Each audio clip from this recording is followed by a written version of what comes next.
All right, we'll go ahead and get started. Thank you all so much for being here at this Talks at Pulitzer event. My name is Libby Moeller, and I'm the Reporting Fellow Program Manager here at the Pulitzer Center. This is an exciting day because I know some of you have attended our previous Talks at Pulitzer. This is our first one in our new office space, so thank you all for being here to hear about the work and findings of these three amazing reporting fellows. So in case you aren't already aware, the Pulitzer Center is a journalism and education nonprofit organization, and we run this program called the Reporting Fellowship, where we work with amazing college students, undergrads and graduate students who travel somewhere in the world or in the country and tell a story. And you'll be hearing from three of those alums of that program tonight. First being Olivia Diaz, who's going to be our moderator of tonight's Q&A session after we hear from the other two reporting fellows. Olivia was a 2020 University of Richmond reporting fellow and is currently a Metro fellow with the Washington Post. You'll also be hearing from Julia Kinnair. Julia has had two fellowships with us, one in 2020 with Davidson College, and she's also a current 2023 Global Health Inequities Reporting Fellow. And Julia is also currently a Senior Program Associate with Internews based here in DC. And then finally, you'll be hearing from Dylan Ortiz. Dylan was our 2022 Westchester Community College Reporting Fellow, and he's currently attending Fordham University in New York, pursuing a degree in film and television. So thank you all for being here, fellows. Thank you to our audience. And I'm going to go ahead and get started by handing it over to Julia.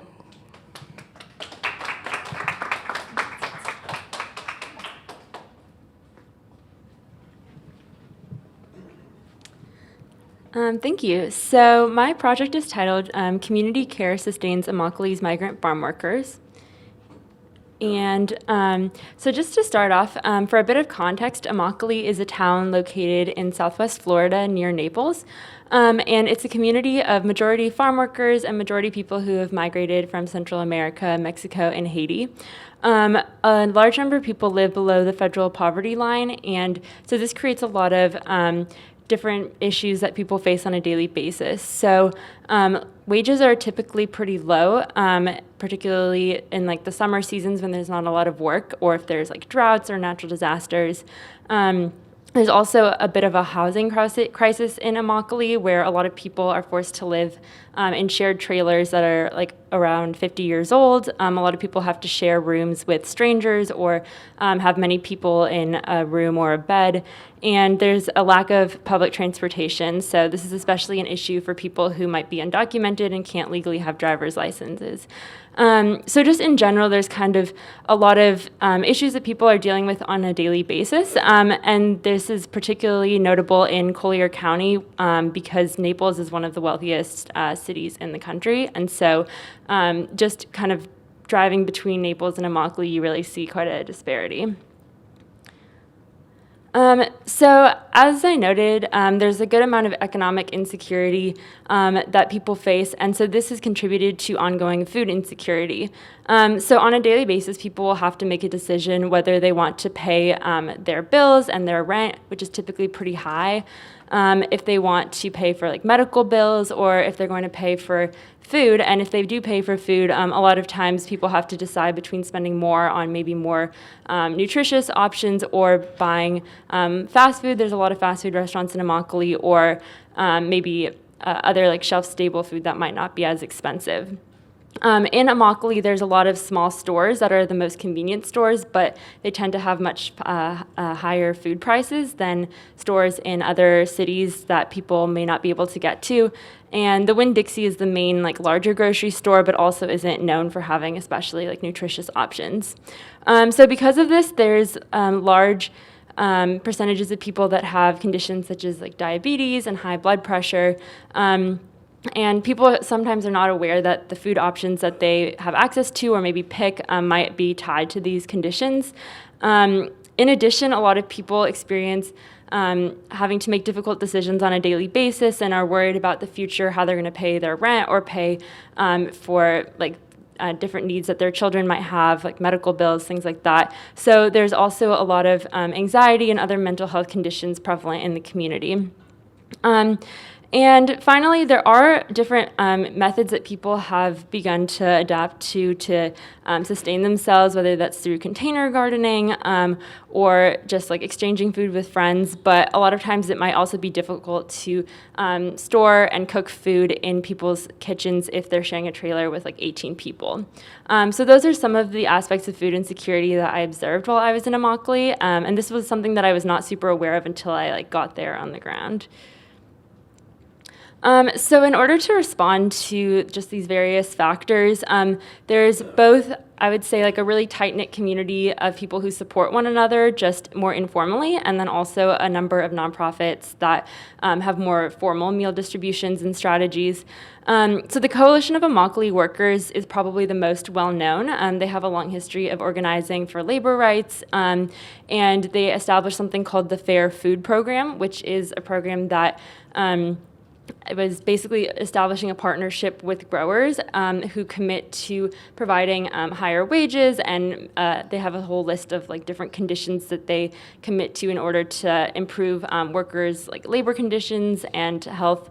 And so they basically form a partnership with different grocery stores and fast food restaurants and other corporations who commit to participating in the Fair Food Program and only buying produce from growers in Florida that participate. So they have this kind of long history, which has definitely helped to improve conditions for farm workers in Florida. But even so, because work is so seasonal and dependent on like weather conditions and other factors, it's not really, even though wages have increased, they're still not enough to really sustain a whole family year-round. And so wages are still kind of a huge issue that I would say is at the root of the food insecurity problem in Immokalee. But the Coalition of Immokalee Workers definitely helps to partner like other local organizations and get residents to food distributions. Mission Peniel is one of the organizations that provides food to residents every Friday, and they have a policy where they like don't turn anyone away, which I thought was pretty notable compared to some that require like a proof of residency in the county or something like that.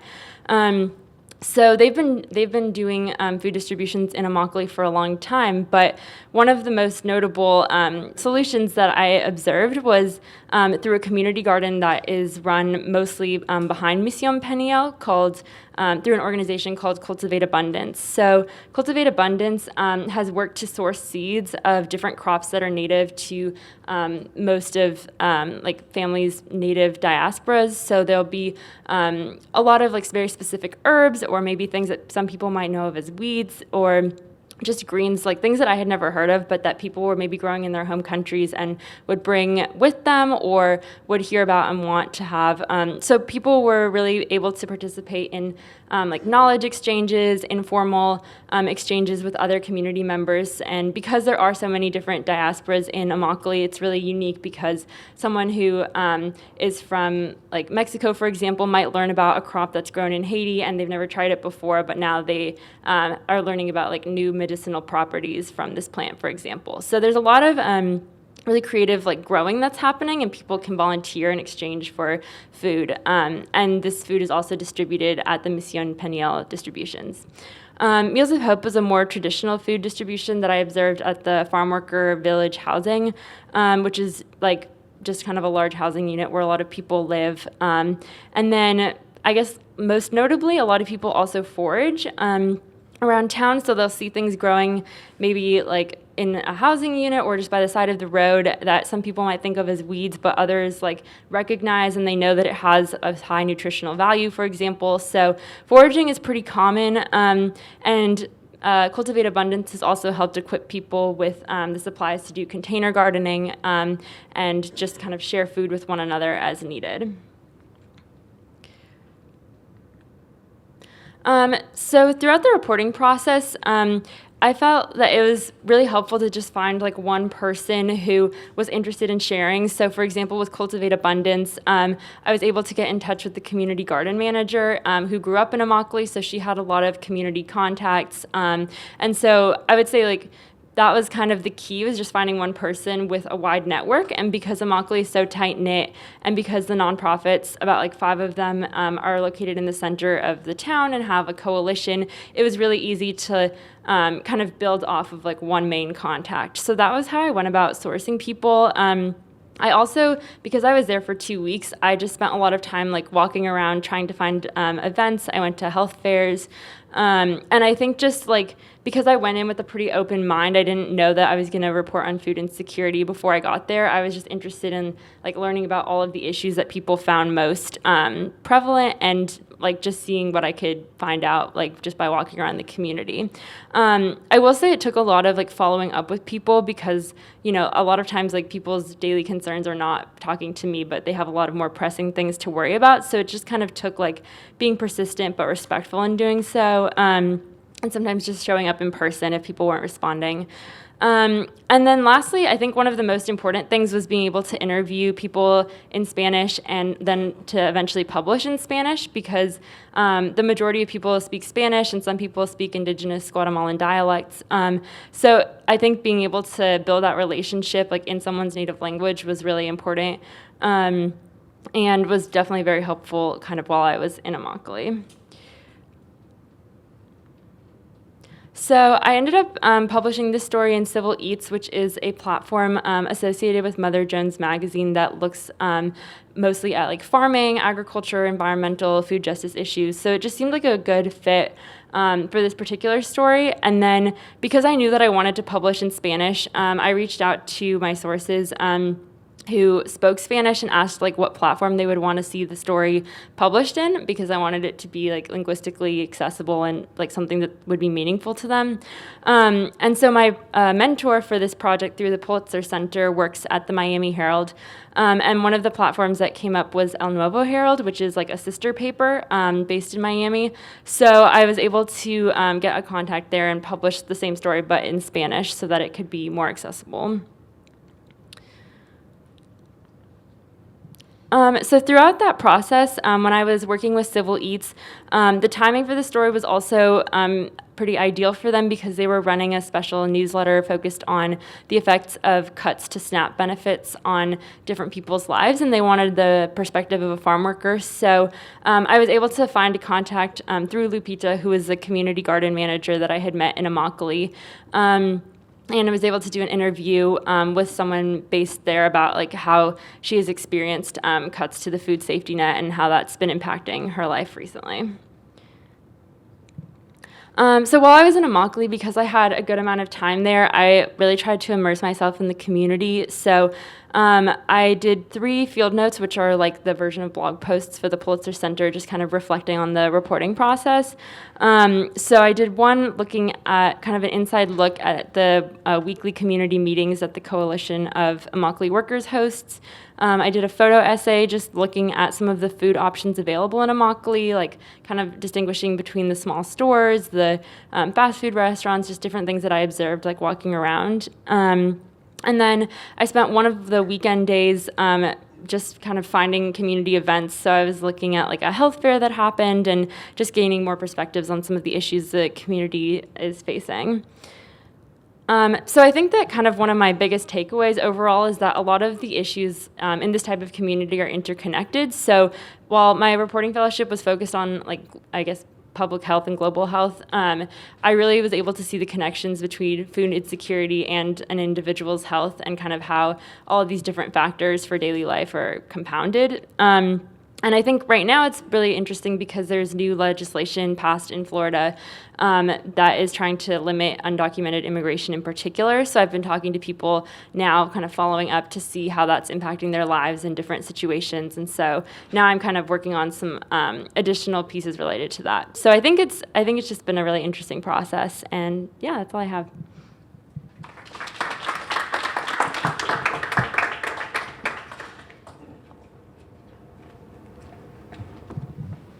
Good job, Julia. Now we're going to hear from Dylan about his reporting on food insecurity in New Orleans.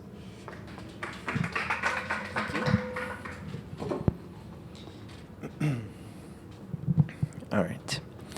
Good evening, everyone. My name is Dylan Ortiz, and the title of my project is Tackling Food Insecurity in New Orleans. So today is actually a year and a week ago today. I took my flight back from New Orleans to my home state of New York. So it's been about a year or so since I did my project. But I'm very happy to share it with you all today as well. So before I go into my project, I just wanted to give a brief distinction between the terms hunger and food insecurity. So hunger is more of a physical sensation of discomfort, whereas food insecurity is a lack of available financial resources for food at the household level. So with that clarification in mind, we can get a better understanding of this statistic from the USDA ERS, which states that from 2019 to 2021, the state of Louisiana had the third highest prevalence of household food insecurity in the country. And Orleans Parish, where the city of New Orleans is located, actually has one of the highest rates of food insecurity in Louisiana. And some more facts about New Orleans specifically: 23.8% of New Orleans' population lives in poverty or below the poverty line, and there's one supermarket for every 14,000 people, compared to the national average of 8,500 people for one supermarket. And specifically in the lower Ninth Ward, which was an area that I visited and did a lot of my research at, which was gravely affected by Hurricane Katrina in 2005, its population of about 5,500 people live 2 miles away from the nearest supermarket, which by that definition, it falls under the USDA's classification of a food desert. So while I was in New Orleans, I was able to reach out to two nonprofit organizations, one being Culture Aid NOLA, which was founded in March of 2020 at the beginning of the pandemic. And they first started out just rescuing food from restaurants at the end of the day. And instead of wasting it, they would gather the food and be able to prepare meals. So their first week, they were able to prepare 500 meals for their community. And to quote the founder of Culture Aid, 500's a lot, but it's no small potatoes, but it wasn't enough. So the next week, they ended up doing 750 meals, still saw that it wasn't enough, and then the third week, they ended up making 5,000 meals, and that's when the organization kind of started, working. And at the time that I interviewed her, I believe Erica Chomsky-Adelson, which I'll talk about later, she told me that at that time a year ago that they were able to distribute about 2 million pounds of food to the area that they were working in. And what makes Culture Aid unique, and why I was fascinated by their work, is that their technique that they use for food distribution is called barrier-free and stigma-free food distribution. So whereas for example, the USDA or Feeding America, like these big food pantries where you have to go, you usually have to show some sort of identification, paperwork, or even a pay stub to show essentially how poor you are so that they can give you food. And a lot of these people are just there to get food for their family. They don't need to, show that they don't have enough money to provide for their family. So what Culture Aid does with their barrier-free approach is you either show up in a line or in your car. They ask you how many bags of food you need, give them the number, and they'll just put it in your car or hand it to you, and you keep going. So it's pretty much like no questions asked. They're serving an immediate need for food, and that's how they work. So that's why they stood out to me, and I was happy to interview a lot of their members. The second organization that I was able to meet was lower9.org. And lower9.org was founded in the aftermath of Hurricane Katrina in 2005. And they primarily focus more on rebuilding houses. I believe as of today, when I checked their website, they have rebuilt 92 or 93 houses in the lower Ninth Ward specifically. And if you don't know about the lower Ninth Ward, it's one of like the biggest areas hit by Hurricane Katrina. I actually was able to visit the Industrial Canal levee that broke and ended up flooding the entire neighborhood. And I believe that the percentage of properties that were rendered uninhabitable after Katrina in the lower Ninth Ward was 100%. All houses had been leveled. And one thing that kind of stuck with me when I went, and actually Erica Chomsky-Adelson from Coltrade brought me around all of New Orleans, and we passed through the lower Ninth Ward, I was seeing ghost steps. So what that means is when a house is leveled, like the little like steps to enter the house. That was all that was left from the house. There was nothing else left. It was just these steps, and they were referred to as ghost steps. So it's a very kind of haunting thing that it kind of stuck with me during my research. And also during the pandemic in March 2020, lower9.org actually started distributing food as well in a local parking lot. Same thing, kind of like no questions asked, contactless food distribution. And they also have a community fridge, and they do weekly distributions once a week. Culture Aid actually does twice a week distributions on Wednesdays and on Saturdays. And thankfully, Erica Chomsky-Adelson, the founder of Culture Aid NOLA, and the executive director of lower9.org, Laura Paul, were best friends. So kind of meeting one introduced me to the other, and they were very helpful throughout my entire process. So I'm very grateful to them and their entire team. So I just wanted to speak more about some specific people that I was able to meet during my time in New Orleans. Starting with Culture Aid NOLA, I wanted to talk about Ellie Duff, who is currently the interim executive director at Culture Aid NOLA. And this quote here, she was during my interview when I did my documentary. Ellie was talking to me about the physical impacts of food insecurity, and if you're not having access to fresh, healthy fruits and vegetables, you're constantly going to be eating things that are high in sugars and salts, and that's going to impact your health. And then you might be more susceptible to conditions such as diabetes or high blood pressure. And then if you have to go to the doctor, you have to start worrying about medical bills, and then you have to juggle whether you're going to be able to pay for your doctor's appointment or you pay for healthy food to put on the table for your family. So and Ellie also talked to me about how she was food insecure herself, and that she would have to make tough decisions at the supermarket. Sometimes she couldn't get the $10 chicken. She had to get something else. So she talked to me about like the physical impact of food insecurity. And then when I was able to speak with Sasha Dries from lower9.org, she talked to me about the mental impact of food insecurity.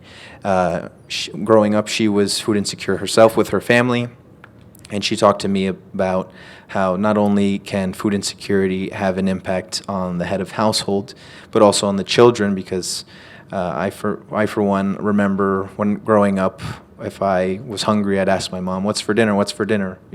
I need to know what's for dinner. And my mom would, make mac and cheese or something and kind of make something quickly. But in a household that is struggling with food security, with a household that's struggling with food insecurity, there's a struggle of putting healthy food on the table, and not only will the parents be stressed, and the children there will see that and also get stressed. So she was telling me about that. And then let's move over to the founder of Culture Aid NOLA, Erica Chomsky-Adelson. This is one of my favorite quotes that she shared with me during our interview. She said, "By bringing fresh, good food into New Orleans neighborhoods, Culture Aid is able to provide that sense of food safety where families know where their next meal is coming from and are more likely to cook together and eat things that they enjoy." And she also spoke to me about the impact of gentrification in New Orleans and how that's impacting food insecurity. She described Airbnb specifically, like these short-term rental houses, as a, quote, cancer to New Orleans, because there's a lot of places that are just, a lot of homeowners will just buy houses and then rent them out for people. And a lot of people will just show up for a week for a bachelorette party, and they don't really need like those local services that someone who actually lives there all year round will need. So, if you're going out to celebrate, you're not necessarily going to the supermarket. You're going to go out to eat at the big places, and you don't need like those staple kind of locations that a local from New Orleans would need. So that was a bit of the impact of gentrification that's still going on over there. And then the executive director of Lower9.org, Laura Paul, talked to me about how she's interested in seeing what's going to happen with food insecurity in terms of like movements that are progressing towards social justice, and that's a bit of like a transition into an event called July Supply that I was able to attend in the last few days before I left New Orleans that I'll be talking about later. But in the meantime, I wanted to show a clip from my documentary. I think I mentioned it earlier, but the majority of my project was more like, I was more involved in the process of creating about half an hour long documentary on my time in New Orleans. And I just wanted to show a clip of Erica Chomsky-Adelson talking as well as Laura Paul talking.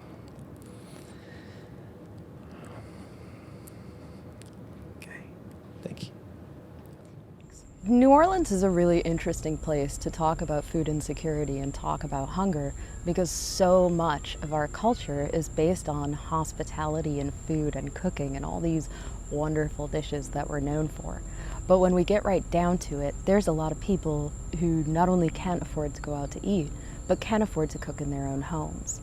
We see a lot of that in the plight of working families who are trying. There's this misconception often that if you're hungry and you're trying to feed your family, you can go down to the church on the corner and get some canned goods and be okay and safe for the night. For most people, that's not an option.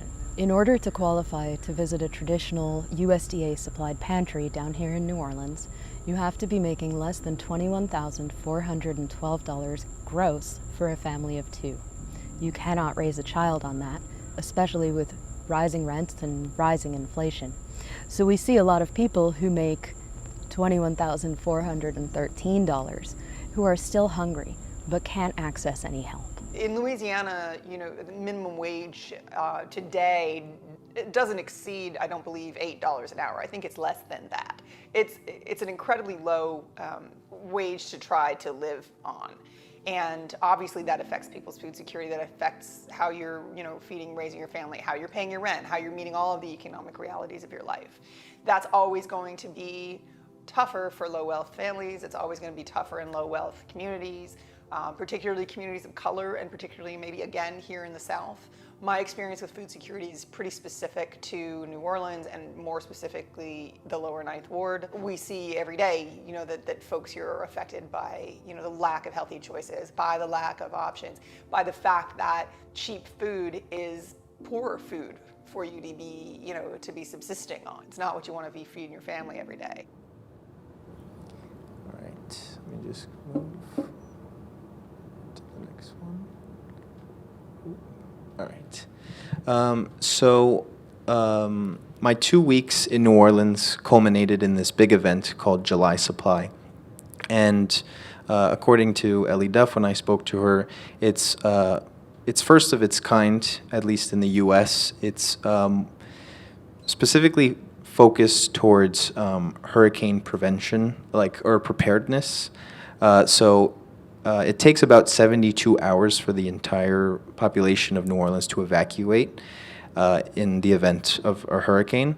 So, sometimes there might not be enough time. For 72 hours, the hurricane might touch down with 24 hours, for example. So in order to prepare people for the event of a hurricane, instead of giving them supplies after a hurricane, they're preparing them before. So what they were able to do is provide about 2,000 families with about 70 pounds worth of supplies, whether that's food, water, sandbags, flashlights, things like that.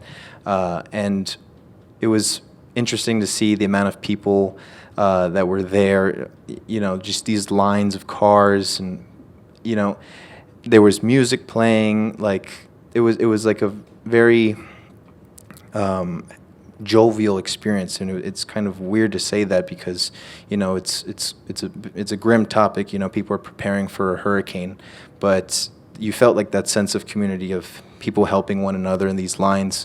Everyone had like a station. These people were giving out like Clorox wipes. The other ones were giving out like paper towels, and they were kind of working like an assembly line.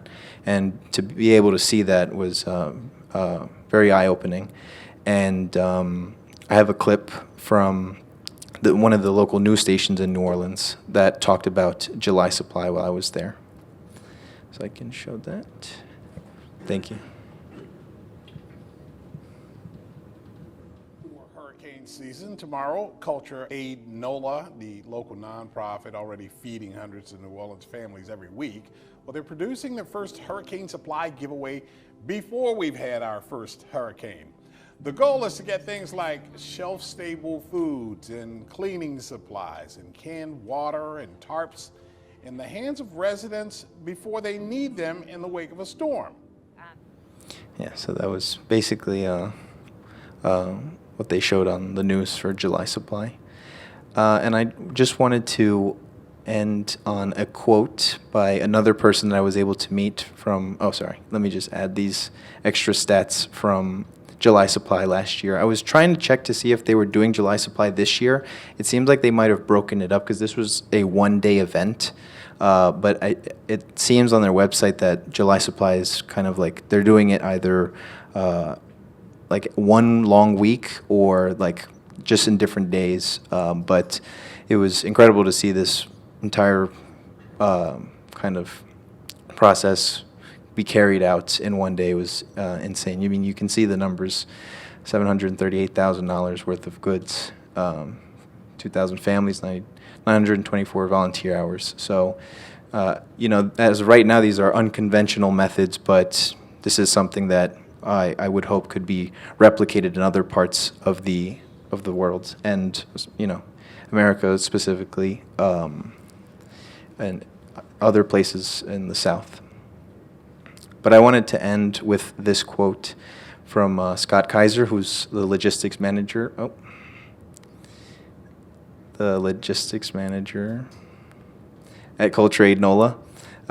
He said, "Once I saw the first time that I put something in the hands of someone who needed food, they were overwhelmed. I was overwhelmed, and I will never forget that feeling, and I just want to duplicate that as much as I can." So this is the type of person that's working at Culture Aid NOLA. That's the type of person that's working at lower9.org.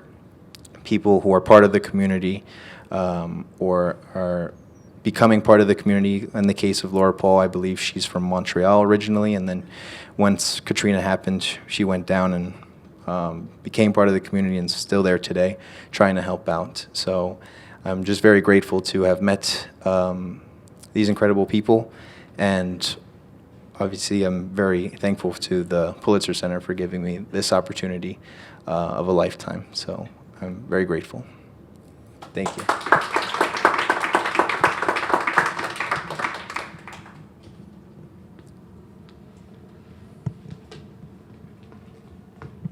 We're going to now do a Q&A.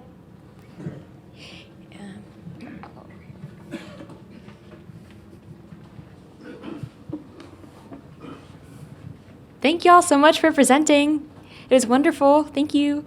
I really enjoyed your presentations, and just I feel like even though I've read and watched your projects, I've learned so much more. So I'm going to start off with a question or two, and then I'll open it up to y'all if y'all have questions for the presenters. I wrote down my questions. I did my homework. I wanted to start with Dylan. So many people, kind of as you touched upon in your presentation, when they think of New Orleans, they think of food, not necessarily food insecurity. And I wanted to ask, in your reporting, how did you navigate that tension? And I'll pass you the microphone. Thanks. So yeah, I think in that clip where Erica Chomsky-Adelson was talking about, she mentioned the sort of irony that, New Orleans is known for this hospitality and also its great food, and yet has one of the highest rates of food insecurity in the country.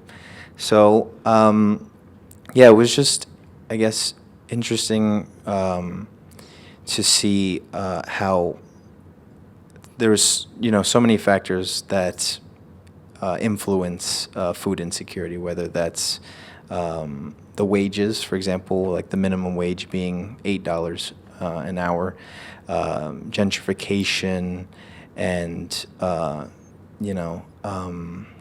what other parts? Yeah, I would guess specifically like gentrification and inflation, things like that. And when I was thinking of this, there's a part at the end of my documentary where I asked Laura Paul about like if she had an example of like resilience from people that she's met, and that word kind of stuck with her, and like because that term is always thrown around, especially with New Orleans. So she told me about how, she gave like an analogy. She said, if that analogy, like if you teach a man to fish, or if you give a man to fish, I forgot how it goes. So sorry. If you teach a man to fish, he'll you eat for life, something like that. But like if you give a man a fish, he'll eat for one day. If you teach a man to fish, he'll be able to have fish like for life, right? But she said that analogy, there's like it doesn't make sense because that's assuming that the person has access to a boat, that the water that they're going to is clean, that it has fish, and that they have time to get off of work to get fish. So the way that she used it was like that there's these multitude of factors that all kind of come into play when it comes to food insecurity. It's not just that there's not enough food for everyone, or that people just love eating junk food. It's more than that. It's that there's, for example, the lower Ninth Ward is divided by the rest of New Orleans by an industrial canal. And when I was with Erica Chomsky-Adelson, we actually had to stop and wait about half an hour for that canal to open and then close back just to cross over. And remember, the lower Ninth Ward, everyone who lives there is 2 miles away from the closest supermarket. So there's just a multitude of factors that come into play when it comes to food insecurity. And that's kind of how I navigated the sort of irony that there's, all this great food, but not everyone is having access to it. So I just kind of understood that it's more than just that there's that this assumption that there's not enough food, or that, things like that. So. Thank you. Julia, in your reporting, there were also multiple individuals whom you interviewed who experienced food insecurity and hunger firsthand. I'm interested to know more about how you sought out those sources and developed a relationship with them to have them appear also in your work. Yeah, so I think kind of as I was discussing before, the like source that was really the most helpful at finding like other community members and people who were kind of experiencing these issues firsthand was the community garden manager at Cultivate Abundance. So I originally found the organization just by like finding their website online. I was doing a lot of research about all of the organizations in Immokalee since it is a pretty small town. And so I just like emailed her and the founder because they have a pretty small staff. And so like I think what was most helpful is I did the interviews in person. I know my previous Pulitzer project was all remote, and I think that this made a big difference, just like being able to meet somebody face to face and kind of begin the relationship. But I think what was most helpful was that since I was there for 2 weeks, I was able to keep coming back. So after like we had our initial conversation, I asked to like attend the Friday meal distribution that they were doing in partnership with Mission Peniel. So I like stayed and observed that whole process and was able to talk to more people. And then kind of multiple of the staff members told me that I really had to talk to the garden aide who like started as a volunteer. She like was a community member, was one of my like main sources in the story. And she was one of the people who only spoke Spanish. So they had me come back like another time when she was working in the garden, and we had a more like one-on-one conversation. I think it definitely like took time to build trust because like definitely Lupita's one of her main concerns was not doing like additional harm to the community because there are sort of a lot of systemic factors that have influenced the situation of like a lot of the people who live there. And so I think it was just really important to kind of maintain like the follow-ups in person. And so then like after I left Immokalee, when I had other people that I like wanted to talk to, or I needed like a source for the Q&A, she was able to connect me to more community members because we already built that relationship. And I think also like publishing in Spanish was helpful for that too, because it was kind of like closing the loop. And so I feel like it was definitely, to me, it was really important to sort of do justice to like the language access piece of it as part of like building the trust and then being able to continue that like moving forward. I'm going to open it up to the group here. Does anyone have any questions? Do we need a mic? I'm going to say We can run the mic to you if you want it. yes. Thank you. During the worst of the pandemic, the Smithsonian didn't want to risk the lives of any staff people, but if there are volunteers stupid enough to go out. So I was tasked with documenting COVID. And I covered a number of food drives. None of them had an income requirement. Have income requirements come back? Because both of you mentioned the drives that you handled didn't have income requirements. None of the ones that I saw were doing that, but I don't know if that's COVID specific or what.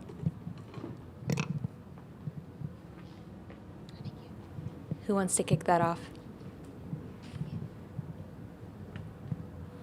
From what I know, when I was speaking to the volunteers from Culture Aid and from lower9.org, they told me that they were always comparing like their organizations to like bigger organizations like the USDA and Feeding America. So I think like those are the ones that might ask for income requirement or some sort of identification or paperwork. Maybe some other local ones are also doing barrier-free, stigma-free in other areas, which I would say that's great. But I know that, to my knowledge, it's like the bigger like food drives where you might need like, even like in New York, I know that you might need to show like some sort of identification, or at least they know like the number of people in your household, things like that. But with barrier-free, like the places that you documented, if it's like no questions asked, then that's what they were doing as well. So. Yeah, all of the distributions I observed in Immokalee didn't require income requirements. Some of them just required like a proof of residency in the county, but yeah, none of them had income requirements. Yeah, obviously food stamps need income, but it's different. Oh, I don't need mine. I'm sorry. I guess I really appreciate. We're taping it, so we might. Oh, okay. Sorry. I really appreciate the I guess, like in-depth case studies that you guys were able to offer on these, two separate, cities and towns here. But I was kind of wondering, since I'm sure you guys looked at each other's reports as well, what sorts of similarities did you see between your guys' research?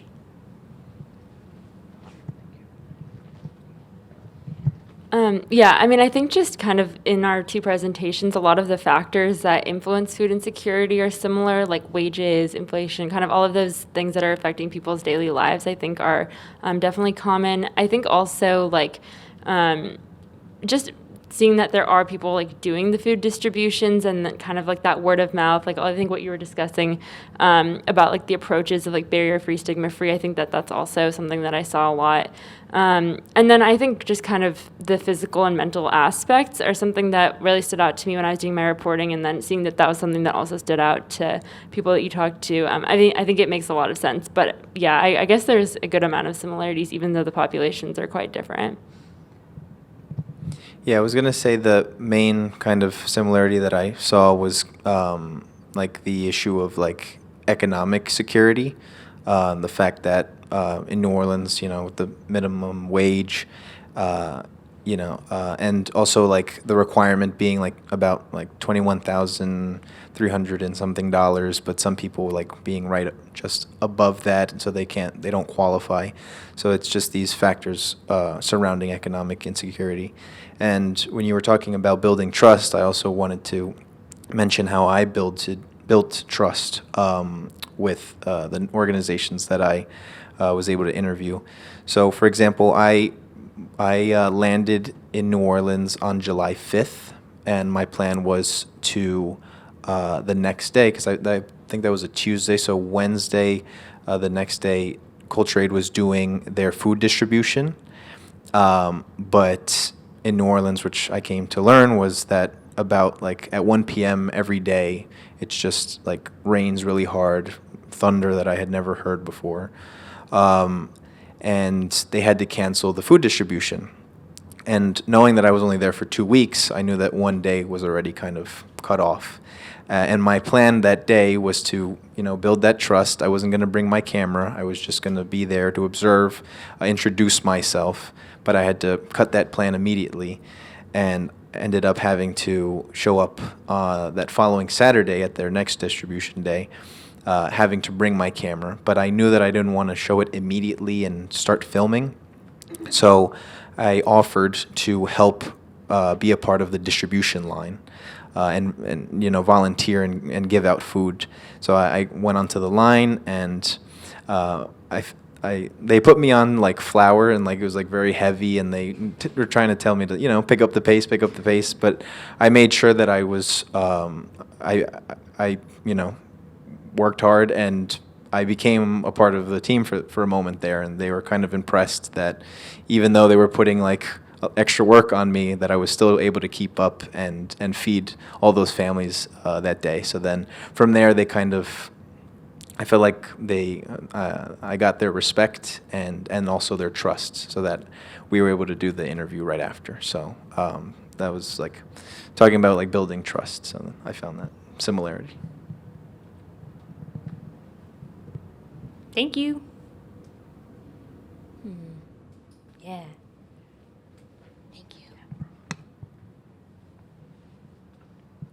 Okay, hi everyone. So I know in both of your research, specifically, I forgot your name, but I know with yours, you found that there was a local market called Winn-Dixie, I think, that while still useful, it did not have like some of the healthiest options and so on, and with affordability. So I guess my question would be, had this been replaced with a much more like corporatized supermarket like a Kroger or a Walmart or so on, would this have improved food insecurity in the area? Would this have more negative effects for the community overall? Any ideas? Yeah, I guess it's hard for me to like predict if it would have more negative or positive effects, but I know that there definitely are people, the people who are able to have cars do drive to Walmart or to like Publix is another big supermarket in Florida. So some people will like make a drive and stock up on things that are more affordable.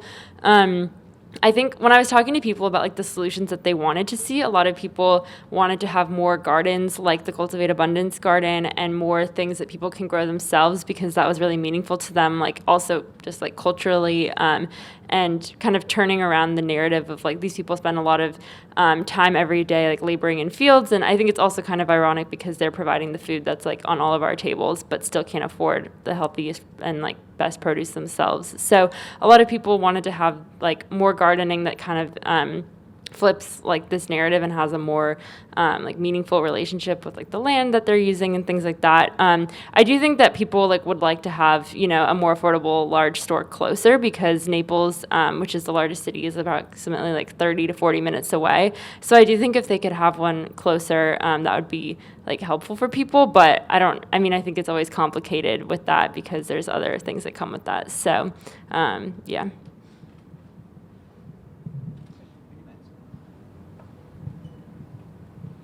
I think that having like a big supermarket like Walmart or Publix could have a beneficial like sense, and I think more because I don't know if this is true of all places, but I would say that in some areas where there might not be that much like, you know, shopping centers and places like where people can interact, having like a kind of center store like a big Walmart might help for people to kind of reconvene, and, you know, even if they're doing like, you know, Girl Scout cookie sales and things like that, people can kind of gather at that one place, almost like how like malls are used you know, back then, of like a sense of community. And you know, even if it's not giving like the best food, could definitely help in comparison to, you know, like a corner store or a gasoline station that might be more like food that's, you know, high in sugar and salts. So Walmart could produce like fresh produce in a sense. Yeah, so I think it would have its upsides and downsides. And also in New Orleans, the transportation isn't really that good. Especially when I was there, I was either walking everywhere or taking an Uber. I know that like there's like a cable car that goes around, but it's not that reliable. So, and you know, not many people might have a car, or they, you know, they might take the bus. But having it like in an area, especially like in the lower Ninth Ward, that's closer, so they don't have to cross the Industrial Canal, might be beneficial.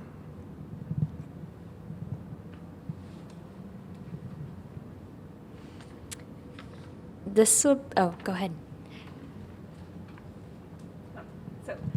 I just have a question for you, Olivia. Sorry to put you on the spot, but I think that you have also reported on food insecurity for the Pulitzer Center. And I'm just wondering if when you became familiar with their projects, if there was something in particular that resonated with you and you thought, oh, that's just what I experienced, or something totally opposite that was very different. It took me a trip down memory lane. Well, and say what you did. Yeah. 1 minute. Oh, right. For my project, I focused on multi-faith networks of food rescue in Detroit, Michigan. So also in the U.S., but not in the Southeast and the Midwest. Parts of it were similar. I think, you know, the food assembly, you know, resource, that felt very familiar to me. I, you know, shadowed a place just in like greater Detroit metro area. And that was, they did not ask for food stamps or anything. They really wanted to destigmatize and make people feel welcome. So it was don't ask, don't tell situation. So that felt very similar. And I think the network, you know, when you talk about how you found a source who then connected you to her best friend, and that was another source, and how like the network felt very similar, I guess, to my experience where I was focusing on like a interfaith, you know, network of religious leaders connecting people to food rescue. And I would say it also really reminded me of this, what I experienced, and I think what I centered a lot of my reporting on was the tension that food rescue cannot be like a by and large solution to food insecurity, you know, because there are these there's transportation, there's food literacy was a big thing, you know, understanding how to cook, you know, wanting to eat healthy when there are cheaper, unhealthy items that taste a whole lot better. Food literacy, generational food insecurity, and that impact.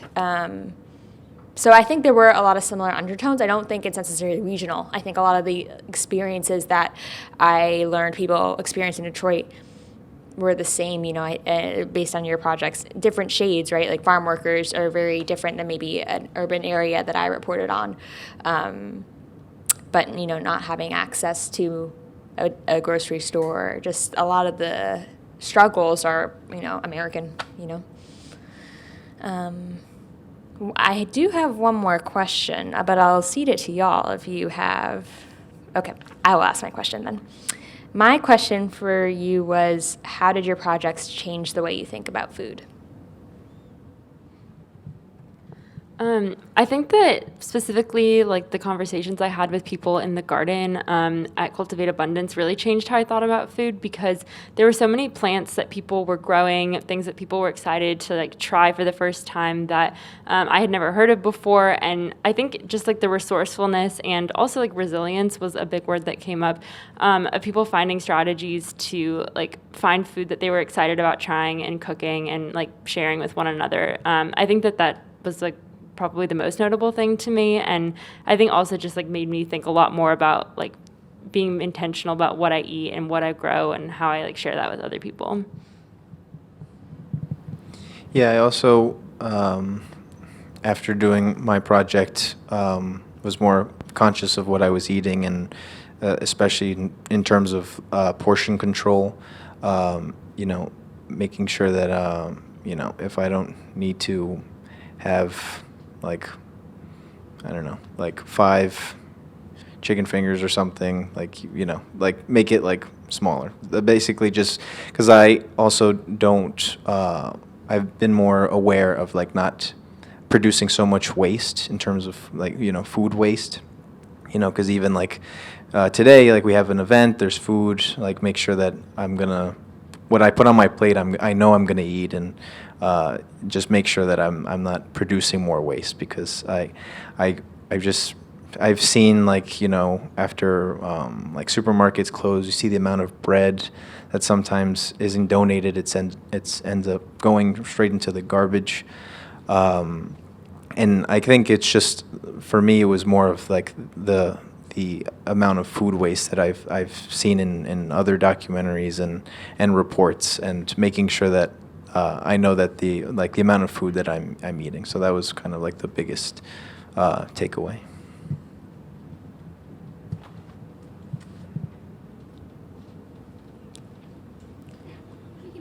Yeah, let's do one more. Thank you.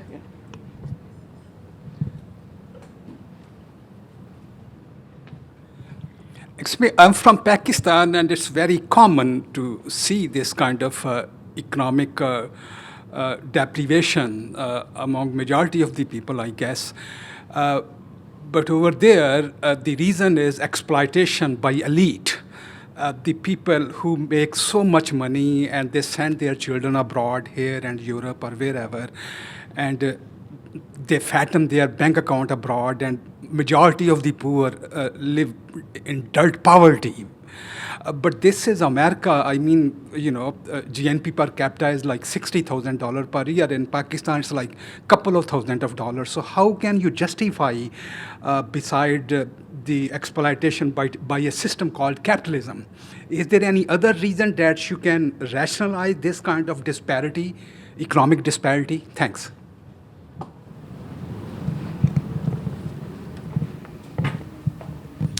I want to answer, but I'll let you all go first. Okay. I mean, I think you kind of answered the question. I think that's what's happening here, but I think it's also like very much tied to politics. Like I know specifically, like within the context that I was working in, a lot of the people who are migrating because of like U.S. policies like NAFTA, things like that have created more poverty and exploitation and like crop damage in Mexico, for example. So I think that it's obviously it's all tied to capitalism, but I think the political dimension is also really important, and it's just kind of this ongoing cycle. So, yeah.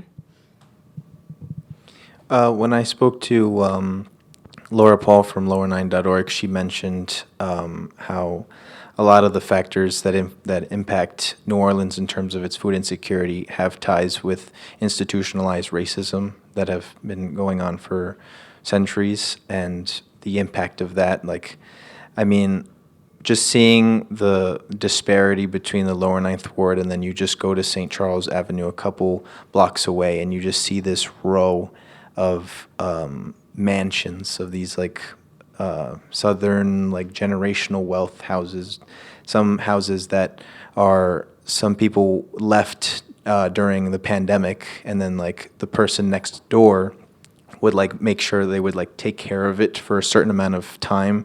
I guess whatever the law would deem, and once that time passed, they were able to take over that land, and then rather than either giving that house to someone or selling it, no, they would take it down and then they would combine it with their other mansion and just put it together. So it's kind of just like that greed, and you know, these systems that are put in place that kind of impact the accessibility to food.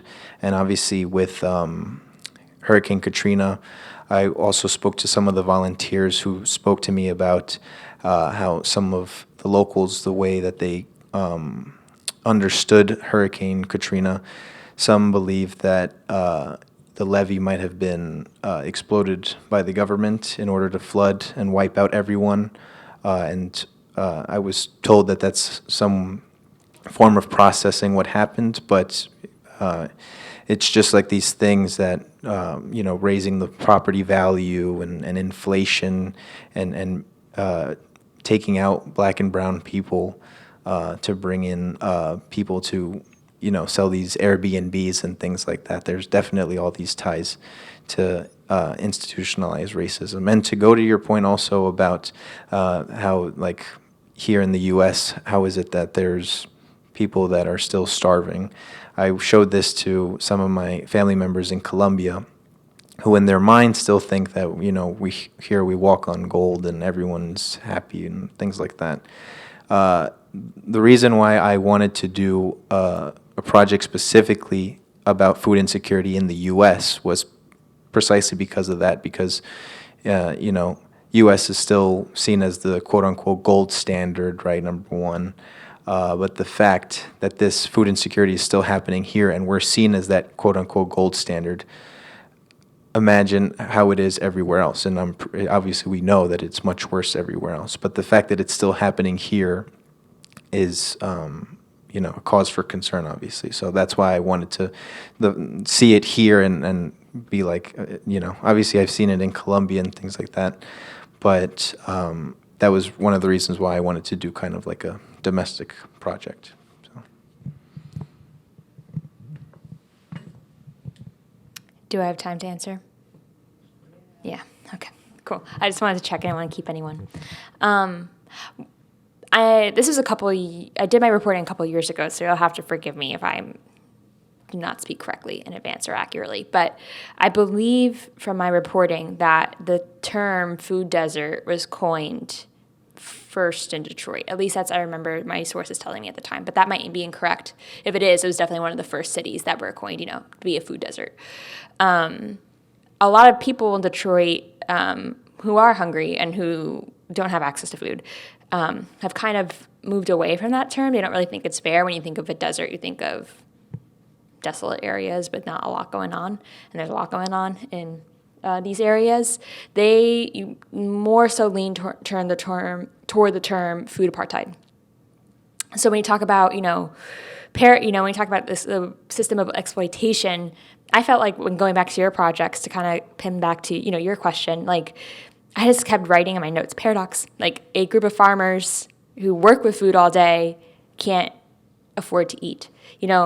A city known for its food, not everyone has access to food. In Detroit, where I was, it's known as Motor City, Ford and, automobiles really took off there. People don't have access to transportation because it's Motor City and you're expected to have a car. So I think there are a lot of systems at play. I wouldn't say maybe this is being a bit naive, but I don't think people are intentionally trying to keep food away from other people. At least that's what I hope. I just think it's more so there's these systems of race, of inequity, of so on that just really drive disparity. But I do think there are like little seeds of hope in that, not to be too on the nose. But I think Detroit's supposed to be a city that's pretty siloed when you think about how the city's designed.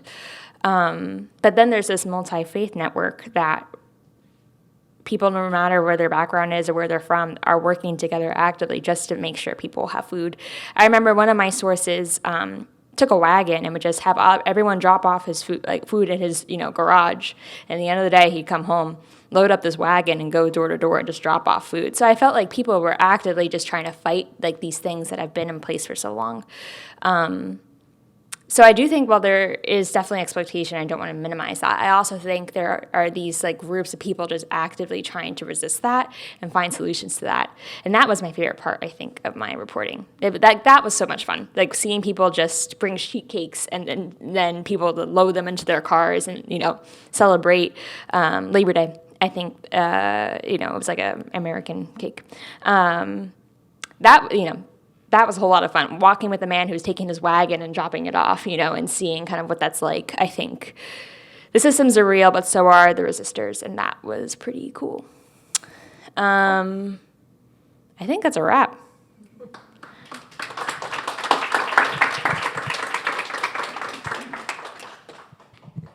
Yes, that is a wrap, and thank you so much. Maybe we can give our panelists and moderator one more little round of applause. They did a great job. And also thank you to our audience for your attention and for your questions. We really appreciate you being here at this first Talks at Pulitzer at 2000 Pennsylvania Avenue. I also want to shout out the other Pulitzer team members in the room, my reporting fellow teammates, Kem and Jazzy, who's in the back, Daniel, our multimedia manager, who recorded this to make sure we have it available for everyone to see, Ash. He was working behind the scenes and in front of scenes, running the microphone around for us. Fareed, of our K-12 team, thanks for being here to support, and Michaela as well in the back. Lots of chairs moved and catering brought upstairs. And speaking of food waste, there is still some food back there, so please feel free to take a plate to go. And yeah, just thank you again for being here and for spending part of your evening with us. We really appreciate it.